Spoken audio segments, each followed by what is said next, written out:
Friends, welcome back to my channel Ravisi lifestyle. என்னடா புதுசாக கூடைய காமிச்சிட்டு இருக்காளேன்னு சொல்லிட்டு பார்க்காதீங்க. என்ன மாதிரியான நியூ பார்ன் மாமிஸ், அதுக்கப்புறமா வீட்டில் பொழுதே போல் சும்மாவே இருக்கிற மாதிரி இருக்குது, எனி டைம் மொபைலே பார்த்துட்டே இருக்கிற மாதிரி இருக்குன்றவங்களுக்காக ஒரு குட்டி ஹாபி தான் நான் கொண்டு வந்திருக்கேன். நான் இது ரொம்ப சின்ன வயசில் இந்த கூடை பின்னது. எங்கள் அம்மா கூடை இல்லைன்னு சொல்லிட்டு சொன்னாங்க.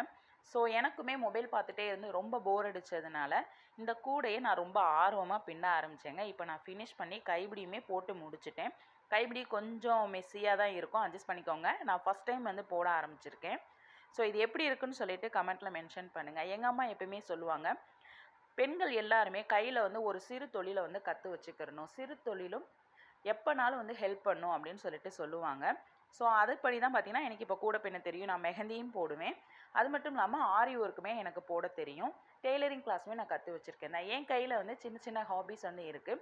இதே மாதிரி உங்கள் கிட்டக்க என்னென்ன ஹாபீஸ்லாம் இருக்குது, நீங்கள் என்னெல்லாம் பொழுதுபோக்குறதுக்காக செய்வீங்கன்னு சொல்லிட்டு மென்ஷன் பண்ணுங்கள். ஸோ இந்த கூடை எப்படி இருக்குன்னு சொல்லிட்டு கமெண்ட்லேயும் மென்ஷன் பண்ணுங்கள். எப்பயும் போல் நார்மல் சைஸில் இருக்கிற கூடையை விட கொஞ்சம் பெருசாக பண்ணியிருக்கேன். நார்மல் சைஸ் 7 அடியில் எடுப்பாங்க, நான் கொஞ்சம் 8 அடியில் எடுத்து இந்த கூடையை நான் ஃபினிஷ் பண்ணி முடிச்சிருக்கேன். ஸோ அவ்வளோதாங்க. இந்த குட்டி வீடியோ மூலமா உங்களுக்கு ஒரு இன்ஸ்பயராக இருந்துச்சுன்னா அதையும் நீங்கள் சொல்லுங்கள். இது உங்கள் ரஃபிசி லைஃப் ஸ்டைல். இந்த வீடியோ உங்களுக்கு பிடிச்சிருந்துச்சுன்னா லைக் பண்ணுங்கள், ஷேர் பண்ணுங்கள். மறக்காமல் ரஃபிசி லைஃப் ஸ்டைல் சேனலை சப்ஸ்கிரைப் பண்ணுங்கள். பக்கத்தில் இருக்கிற பெல் ஐக்கானே கிளிக் பண்ணுங்கள். தேங்க்யூ.